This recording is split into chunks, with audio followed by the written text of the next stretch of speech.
Hola a todos, soy Victoria Mora, profesora de la Universidad Rey Juan Carlos, y antes de presentar mi propuesta titulada Análisis de los principales parámetros constitutivos de la puesta en escena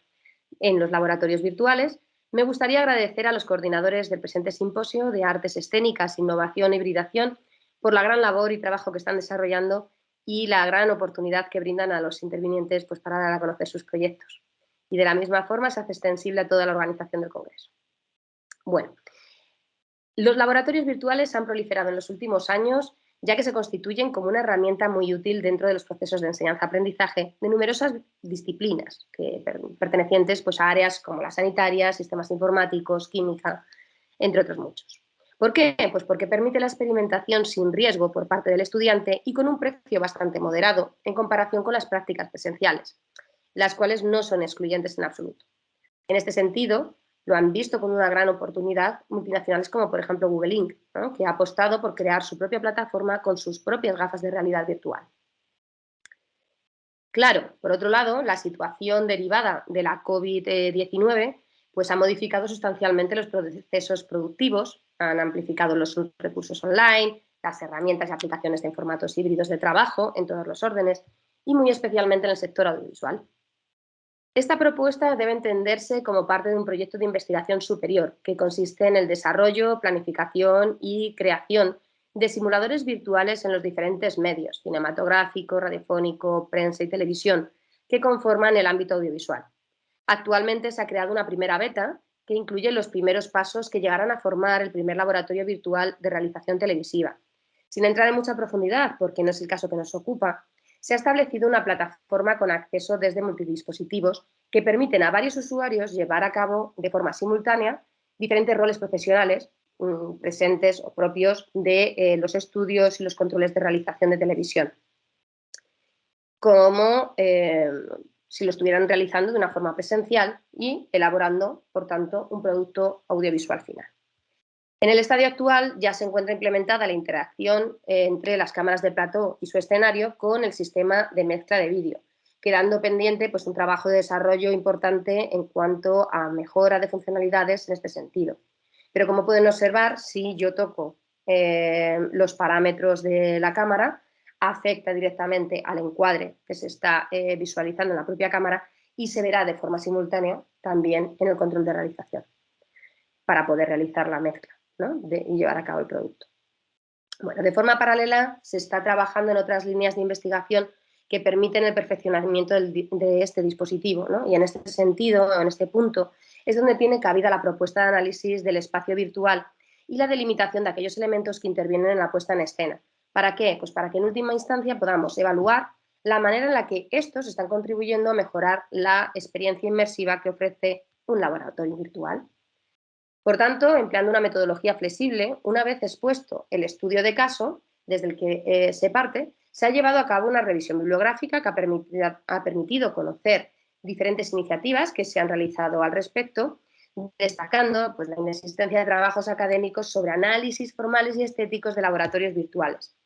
lo que ha supuesto un hándicap a la hora de idear y presentar esta propuesta. Sí es cierto que se ha podido encontrar iniciativas en otras áreas de trabajo, ¿no? Por ejemplo, en el ámbito cinematográfico, en el ámbito de la televisión, donde se han incorporado desarrollos escenográficos virtuales en 3D para telediarios que pueden ir desde el Natural Studio al Virtual Window, ¿no?, que permiten incorporar realidad aumentada y grafismos dinámicos en tiempo real. E incluso en el conocido como Art Computer, ¿no?, como en el que podemos encontrarnos a los videojuegos. Y es precisamente en este área, ¿no?, que se ha decidido utilizar como punto de partida los trabajos sobre lenguaje audiovisual aplicado a los citados videojuegos realizados por autores como Darley o Manovich, que han permitido establecer las bases para llevar a cabo el análisis cualitativo de los diferentes elementos por las diferentes sinergias que se han visto entre laboratorios virtuales y los propios videojuegos. La finalidad que se persigue es conocer cuáles son los principales elementos que afectan a la puesta en escena y si son efectivos dentro de los entornos que forman parte de los laboratorios de simulación 3D. El primer aspecto que ha surgido es el de delimitar el concepto de espacio, ¿no?, que estamos tratando, ya que no se trata de un espacio museístico definido por autores como, por ejemplo, Coloma Martin, Y tampoco es un espacio audiovisual clásico, como el definido por Fernández Díez y Martínez Abadía. Desde el punto de vista de los videojuegos se habla de representación espacial, que cada vez es más realista, que es más abierta y en la que se puede llegar a producir un juego porque existen reglas autogeneradas, ¿no? Tal y como mantiene Arsen. Se vinculan de una forma muy directa con la estética, además del propio género del juego, y es un espacio que se transforma y va adquiriendo cada vez más complejidad y en el que adquiere especial relevancia el cambio de los puntos de vista fragmentados, como defiende Alfonso Cuadrado. Hablamos de espacios tridimensionales, que son navegables, que se construyen a través de niveles, que permiten crear un escenario interactivo en el que el usuario accede a una experiencia inmersiva, es decir, con capacidad para crear elementos narrativos con una riqueza ilimitada. Gracias a esa plasticidad espacial, que actuaría como principal característica estética de los medios digitales, como mantiene Santos Ortiz o el propio Manovich, lo que van a hacer es primar el montaje espacial por encima del temporal, ¿no? Como destacan otros autores como Lozano Muñoz. El espacio de los mundos tridimensionales se construye de una manera inmaterial, empleando un lenguaje de programación y unos códigos que van a utilizar un software determinado para intervenir como mediador entre la máquina y el sujeto que los percibe, en la simulación, ¿no?, de la experiencia con el entorno en el que están trabajando. El espacio 3D se podría decir, por tanto, que se caracteriza por ser inmaterial, infinito, figurativo, ilimitado, interactivo, explorativo y generable, ¿no? Como dice o señala Gubern o Cabañes. Claro, para hacer su construcción visual vamos a utilizar una serie de elementos de forma común a todos los computer art, como pueden ser el punto de vista que se ofrece, es decir, esa relación que se establece entre el sujeto que accede con el espacio, la propia arquitectura, la composición de los elementos inmateriales dentro del propio escenario, la iluminación o el sonido. De ellos se ha podido testear los tres primeros, aunque no de forma definitiva debido al estado de desarrollo en el que se encuentra el prototipo, como hemos comentado anteriormente. De todos estos elementos que se han estudiado para probar su eficacia en el modelo de estudio propuesto, las principales conclusiones al utilizar el test de validación, el cual se desarrolló a 33 profesionales del área de la televisión, pues han arrojado la importancia de parámetros compositivos, que un 76%, y de ellos se han destacado como los parámetros técnico-expresivos relacionados con la iluminación los más importantes, ¿no? De ellos lo han señalado un 90%. Y la ordenación de los elementos dentro del área del trabajo, que sería un 80%. Se ha de destacar las propuestas de mejoras aportadas con una menor rigidez, ¿no?, de la puesta en escena, un 95%, y solicitan la posibilidad de customizar de cara a futuras demos aspectos como el tono, saturación, brillo, ¿no?, de los decorados, un 85% de los encuestados,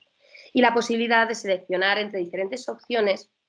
en cuanto al tipo de equipamiento técnico, pues con la finalidad de poder comprobar las variaciones estéticas. Por tanto, la puesta en escena en laboratorios virtuales se erige como con la misma fortaleza que el propio medio que representa. Se pone de manifiesto la especial importancia que ello tiene en las tasas de abandono de la propia aplicación, un 15%, debido a la aridez del entorno, que es señalado por un 45%, y a problemas de calidad, un 34%. Problemas de calidad derivados de la ejecución de movimientos pues, dentro del propio simulador, ¿no? De todo ello, las principales conclusiones a las que hemos podido llegar han sido que el análisis del prototipo presentado se ha podido observar existencia de dos tipos de puesta en escena, ¿no? Una, que es la que captan las cámaras de plató al interactuar con ellas y que da lugar a la construcción de un encuadre determinado que terminará conformando parte de un producto final que, mediante su mezcla en el control, más propia del discurso audiovisual, y otro que es la que englobaría la representación del espacio de la aplicación en general, el entorno de simulación profesional en el que el usuario se desplaza de forma libre y sin límites. Ofrece, por tanto, una gran movilidad del personal dentro de este espacio, así como una infinidad de posibilidades ofrecidas por el empleo de escenografías virtuales, tanto para ampliar los espacios reales como para facilitar, ¿no?, aspectos de trabajo en todo este sentido, dando una mayor fluidez a la comunicación entre los diferentes roles que intervienen en el proceso. Podemos concluir que se ha conseguido un alto grado de interacción con el entorno y una puesta en escena en el set mediante la mediación realizada a través de las cámaras y el plató. La importancia de emplear colores y sus atributos de una manera adecuada y que permita la creación de escenarios pues, que lo hagan más confortable la experiencia de